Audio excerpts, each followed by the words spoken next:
وزیر اعظم be be کا بیٹا بھٹو کا بیٹا سب مل کے بولو للکار کے بولو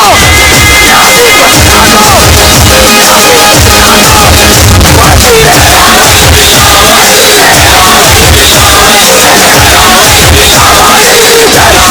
عوامی لیڈر حقیقی لیڈر جمہوری لیڈر اب آیا روزگار ہے لایا خوشیاں ہے لایا بی بی کا بیٹا بڑی ہمت والا بھٹو کا بیٹا بڑی جرت والا بلوچ کا بیٹا سندھو کا سارا پنجاب پکارا پختون کا پیارا بلوچ کا بیٹا گلگت کا لیڈر کشمیر کا لیڈر بسم اللہ الرحمن الرحیم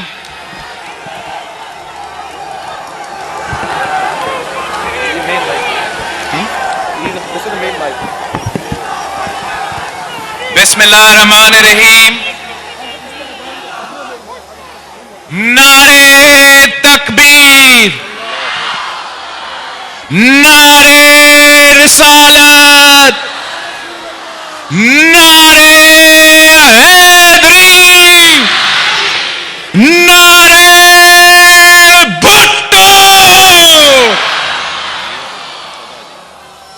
واہ حیدرآباد واہ آج آپ نے ہمارا دل جیت لیا ہے. میرا خیال میں آج تک ہمارا پاکستان ڈیموکریٹک موومنٹ کے تحریک کا سب سے بڑا جلسہ حیدرآباد کے عوام نے کروا لیا ہے. ہم حیدرآباد کے بہادر اور غیور عوام کو سلام پیش کرتا ہوں. حیدرآباد کے عوام نے ہمیشہ جمہوریت کی جدوجہد میں آمریت کے مقابلے میں صف اول کا کردار ادا کیا ہے. جنرل ایوب خان ہو یحییٰ خان ہو جنرل مشرف ہو جنرل ضیاء ہو سب کے سب حیدرآباد کے عوام سے ڈرتے تھے. ضیاء تو حیدرآباد کے طلباء سے بھی ڈرتا تھا, یہاں کے اسٹوڈنٹ سے ڈرتا تھا. اس حد تک کہ آج کے دن ضیاء الحق نے اسٹوڈنٹ یونینز پہ پابندی لگایا تھا. وہ اس لیے کہ اس ملک کے نوجوان اس آمر سے نہیں ڈرتے تھے. وہ جمہوریت کے لیے movement for the restoration of democracy کے لیے اپنا کردار ادا کرتے تھے. اور آج بھی جو ہمارا سلیکٹڈ حکومت ہے, جو ہمارا کٹ پتلی ہے, جو ہمارا ناجائز نااہل اور نالائق وزیر اعظم ہے, وہ بھی آپ سے ڈر رہا ہے.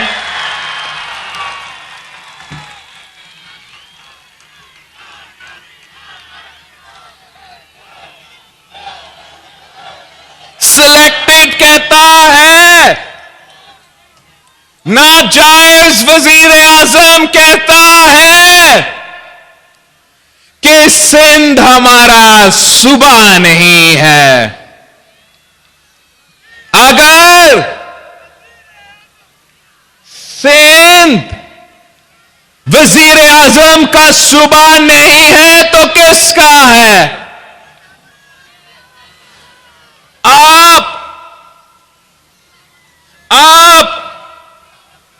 نہ صرف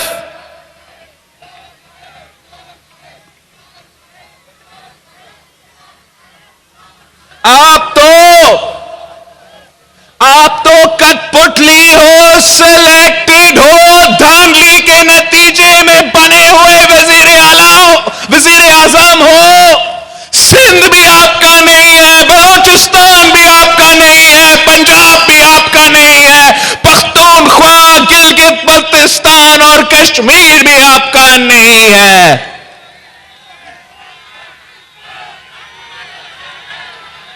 سندھ ہمارا صوبہ نہیں. کوئی بھی وزیر اعظم یہ لفظ اس دھرتی کے لیے کیسے استعمال کر سکتا ہے؟ سندھ عمران خان کا صوبہ نہیں، سندھ میں بسنے والے بھی اس کے نہیں. اسے نہ سندھ چاہیے نہ سندھ کی عوام، مگر ہاں سندھ کے جزیرے اسے ضرور چاہیے، سندھ کا گیس اس کو ضرور چاہیے، سندھ کا کوئلہ اس کو ضرور چاہیے، سندھ کا جو ٹیکس ریونیو ہے، جو پیسہ آپ دیتے ہو اس کو ضرور چاہیے. لیکن وہ نہ آپ پہ خرچ کر سکتا ہے، نہ آپ کے مسائل دور کر سکتا ہے، نہ آپ کو روزگار دلوا سکتا ہے. وہ صرف اور صرف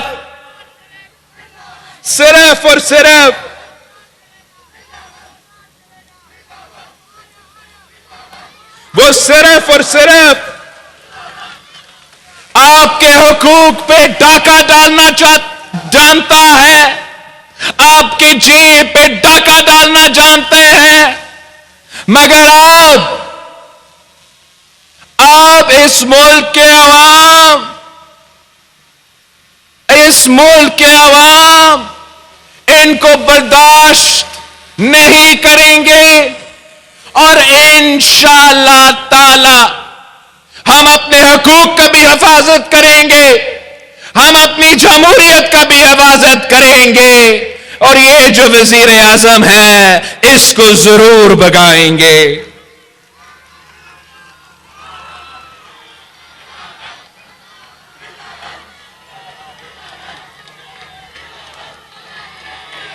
ہم کب سے کہہ رہے ہیں یہ آپ کے بے نظیر انکم سپورٹ پروگرام پہ حملہ کرتا ہے، یہ آپ کے 18ویں ترمیم پہ، آپ کے آئین پہ، آپ کا دستور پہ حملہ کرتا ہے. پچھلے سال آپ کو آپ کا اپنا NFC ایوارڈ کا حصہ نہیں دیا گیا. پچھلے سال آپ کو 116 ارب روپیہ کم دیا گیا تھا. اس سال آپ کو 200 ارب روپیہ کم دیا جا رہا ہے. آپ ذرا سوچیں، اگر آپ کو آپ کا حق دیا جاتا، آپ کو وہ پورا 200 ارب روپیہ دیا جاتا، تو ہم کتنے حیدرآباد کے نوجوانوں کو روزگار دے سکتے تھے. حیدرآباد میں ہم کتنے تعلیمی ادارے کھڑے کر سکتے تھے. حیدرآباد میں ہم کتنے صحت کے ادارے کھڑے کر سکتے تھے. یہ عمران خان کی پیسہ نہیں ہے، یہ حیدرآباد کی عوام کا پیسہ ہے، یہ سندھ کی عوام کا پیسہ ہے. اور انشاءاللہ تعالی ہم اسلام آباد پہنچ کر اپنا حق ان سے چھینیں گے.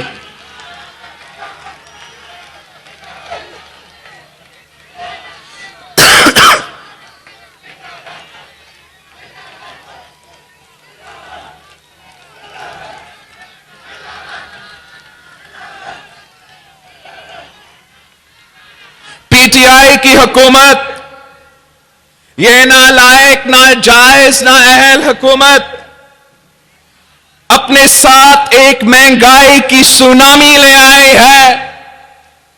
آٹا، دال، چاول، ہر چیز عام آدمی کی خرید سے باہر ہے، اور خرید بھی لے تو پکائے کہاں؟ آٹے کی 20 کلو کی بوری 1237 روپے، آلو 40 روپے کلو، انڈے 175 روپے درجن، دودھ 120 روپے لیٹر، چینی 90 روپے کلو، دال 160 روپے کلو، پیٹرول سپر 112 روپے لیٹر، ڈیزل 116 روپے لیٹر. یہ سب عمران خان کے کارنامے ہیں. عمران نے وعدہ کیا تھا کہ نیا پاکستان لے کر آئے گا. نیا پاکستان تو مہنگا پاکستان نکلا. نیا پاکستان مہنگائی کا پاکستان نکلا. اور یہ صرف اس لیے کہ ہم پہ یہ ناجائز حکمران مسلط کیے گئے ہیں. کسانوں کو ان کی فصل کی قیمت نہیں ملتی. کسانوں کا معاشی قتل ہو رہا ہے. محنت کشوں کو، مزدوروں کو ان کی محنت کے صلہ نہیں ملتا. مزدوروں کا معاشی قتل کیا جا رہا ہے. تاجروں کا معاشی قتل کیا جا رہا ہے. ہمارے بزرگ پینشنرز بھی سراپا احتجاج پہ ہے. ان کو اپنا پینشن نہیں دیا جا رہا ہے. ہمارے بزرگ پینشنرز کا بھی معاشی قتل ہو رہا ہے. اور یہ سب کے سب کچھ صرف اور صرف تبدیلی کی وجہ سے ہے. تاریخ میں سب سے زیادہ مہنگائی ہے. تاریخ میں سب سے زیادہ بے روزگاری ہے. تاریخ میں سب سے زیادہ غربت ہے. اور یہ سب کچھ عمران خان کی وجہ سے ہے. ہمارا کسان سراپا احتجاج ہے. ہمارا ہاری سراپا احتجاج ہے. ان کو اپنا ٹماٹر کا قیمت نہیں دیا جاتا. پیاز کا قیمت نہیں دیا جاتا. اور وہ صرف اس لیے کہ یہ نالائق حکومت اپنا پاکستانی کسان کے فصل تو خریدتا نہیں ہے. وہ باہر سے منگوا رہا ہے. اور نقصان آپ اٹھا رہے ہو. نقصان ہمارا غریب کسان اٹھا رہا ہے. عمران کی تبدیلی نے پاکستان میں یہ پچھلے 1 سال میں اتنا مہنگائی کر دی, اتنا بے روزگاری غربت قرار دے دیا کہ اب پاکستان کا 50% گھرانے مطلب آدھا ایک گھر پاکستان میں اب عمران خان کی وجہ سے, تبدیلی کی وجہ سے غذائی قلت کا شکار ہے. وہ اپنا راشنز میں کمی کر رہے ہیں. اس لیے کہ یہ غریب دشمن حکومت نے آپ کا جینا حرام کر دیا ہے. یہ غریب دشمن حکومت نے ہر وہ فیصلہ لیا ہے جو اس ملک کے مظلوم طبقہ کے خلاف ہے. یہ غریب دشمن حکومت امیروں کو ریلیف دلواتا ہے. امیروں کو ریلیف دلواتا ہے مگر غریبوں کو تکلیف دلواتا ہے. یہ وہی حکومت ہے, یہ وہی عمران ہے جس نے 1 کروڑ نوکریوں کا وعدہ کیا ہے. میں حیدرآباد کے عوام سے پوچھتا ہوں, میں حیدرآباد کے نوجوانوں سے پوچھتا ہوں کہ ان 1 کروڑ نوکریوں میں سے کیا آپ کو ایک بھی نوکری دی گئی ہے؟ یہ وہی جھوٹا عمران ہے جو کہتا تھا کہ میں 50 لاکھ گھر بناؤں گا.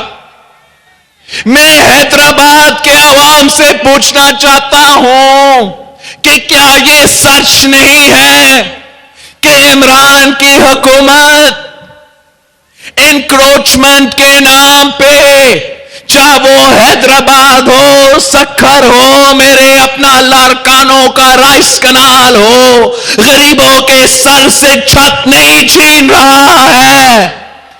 کیا ان 50 لاکھ گھروں میں سے آپ کو ایک بھی گھر دیا گیا ہے؟ یہ وہی عمران ہے، یہ وہی عمران ہے جو کہتا تھا کہ وہ قرض نہیں لے گا. یہ وہی عمران ہے جو کہتا تھا کہ IMF کے سے بھیک مانگنے سے پہلے وہ خودکشی کر دے گا. اور 3 سال میں کیا کیا؟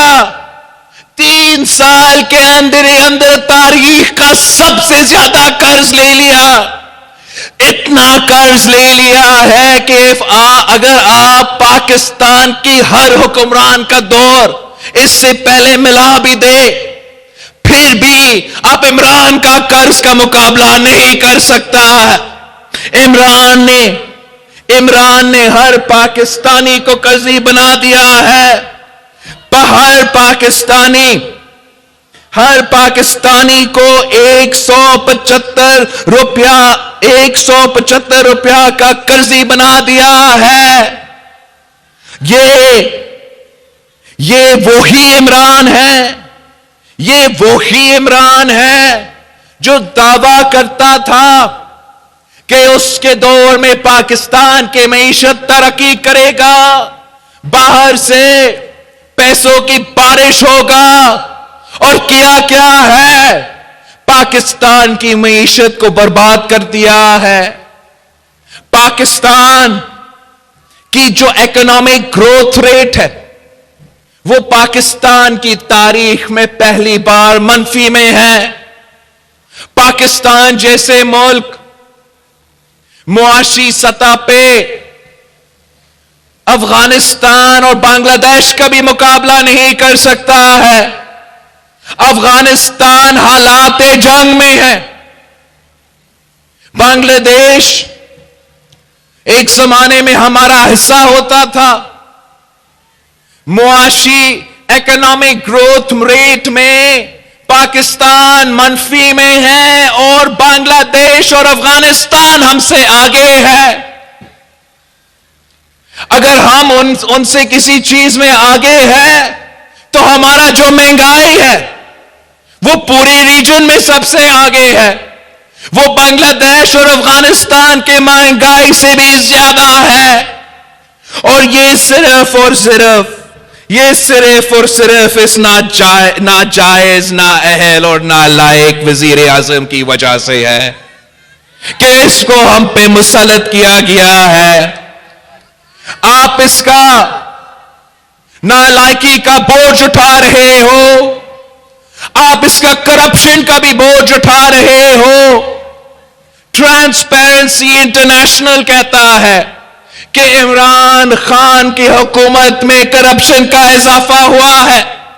عمران کی حکومت میں پاکستان کی تاریخ میں اب سب سے زیادہ کرپشن ہو رہا ہے. یہ ہم نہیں کہتے، یہ PDM نہیں کہہ رہا ہے، یہ ٹرانسپیرنسی انٹرنیشنل کہہ رہا ہے. مگر عمران سے کوئی سوال نہیں پوچھتا. BRT منصوبہ میں کرپشن، فارن فنڈنگ کیس میں کرپشن، معلم جبہ میں کرپشن، بلین ٹریز میں کرپشن، علیمہ باجی کی سلائی مشینز میں کرپشن، پاپا جونز کا پیزا میں بھی کرپشن. مگر کوئی ان سے پوچھتا نہیں.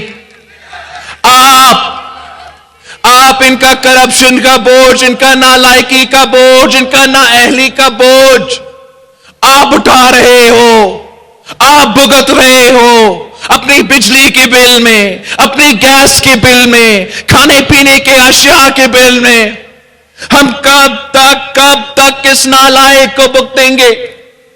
ہم کب تک اس کو برداشت کریں گے کہ یہ ناجائز وزیر اعظم نے پاکستان کی معیشت کو تباہ کر دیا، پاکستان کی جمہوریت کا جنازہ نکال دیا ہے، پاکستان کی صحافت پہ، پاکستان کے انصاف کے ادارے پہ سب کچھ میں تالا لگا دیا ہے؟ ہم کب تک اس کٹ پتلی کو برداشت کریں گے؟ کب تک یہ اس قسم کے ایکسپیریمنٹس برداشت کرتے رہیں گے؟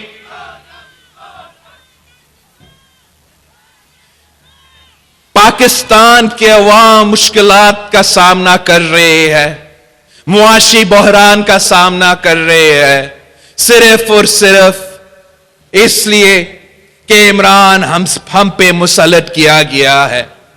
اور اب وہ کہتے ہیں کہ اسٹیبلشمنٹ کو سیاست میں نہ گھسیٹو۔ میں آپ سے پوچھنا چاہتا ہوں، حیدرآباد کے عوام سے پوچھنا چاہتا ہوں کہ اسٹیبلشمنٹ کو سیاست میں کون گھسیٹتا ہے؟ کیا وہ گھسیٹتے ہیں جو ہر جلسہ میں کہتے ہیں کہ اب کا کوئی رول نہیں ہے، سیاست سے دور رہو، ہر ادارہ کو اپنا اپنا کام کرنا چاہیے؟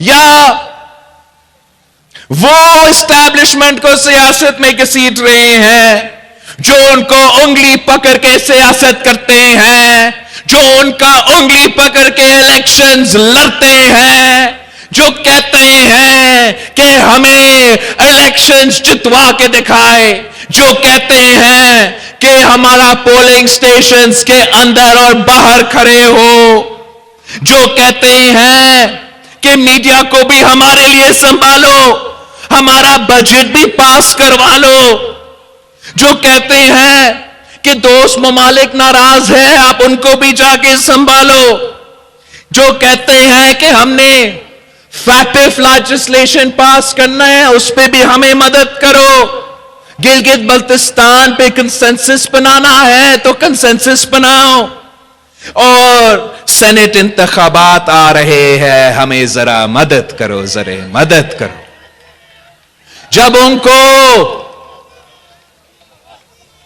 اپنا حال نظر آتا ہے، جب ان کو پتا ہے کہ عوام ان کے ساتھ کھڑے نہیں ہے، جب ان کو اندازہ ہوتا ہے کہ آپ کی ووٹوں کی وجہ سے وہ حکومت نہیں بنا سکتے ہیں، وہ طاقت میں نہیں آ سکتے ہیں، وہ اقتدار میں نہیں آ سکتے ہیں، تو پھر اسٹیبلشمنٹ کو سیاست میں گھسیٹا جاتا ہے۔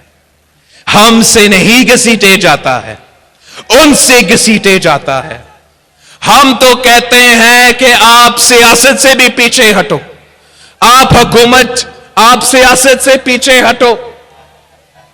آپ پاکستان پیپلز پارٹی کا تو بیانیہ ہے کہ ہر ادارہ کو اپنا کام کرنا چاہیے اور سیاست کو سیاستدان پہ چھوڑنا چاہیے۔ پاکستان کے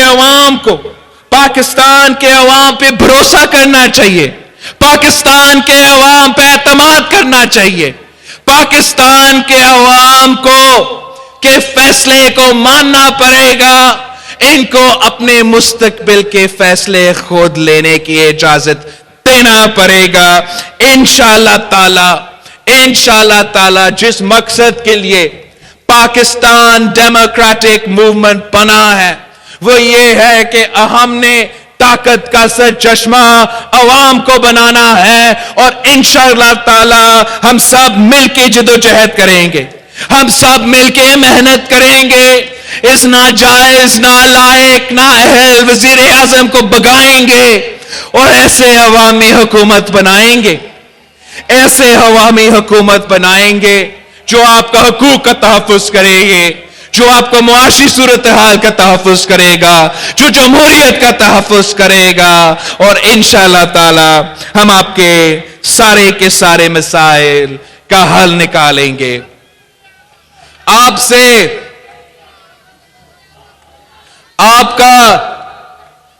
آپ کا محنت, آپ کی جدوجہد ہم سب کے سامنے ہے.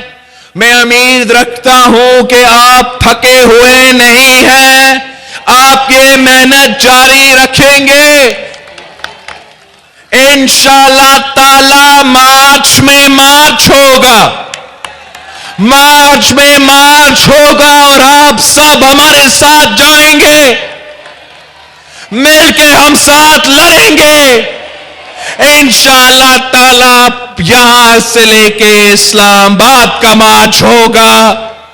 میں انشاءاللہ تعالی کراچی سے نکلوں گا, ہم سب اپنے اپنے علاقے سے نکلیں گے اور سب ملیں گے تو اسلام آباد میں ملیں گے, سب ملیں گے تو فیض آباد میں ملیں گے, سب ملیں گے تو اپارا چوک میں ملیں گے, سب ملیں گے تو ڈی چوک میں ملیں گے. ہم ان کو حکومت سے نکالیں گے, سلیکٹڈ کو نکالیں گے, نالائق کو نکالیں گے, ناجائز نااہل وزیر اعظم کو نکالیں گے, آپ کے حکومت بنائیں گے.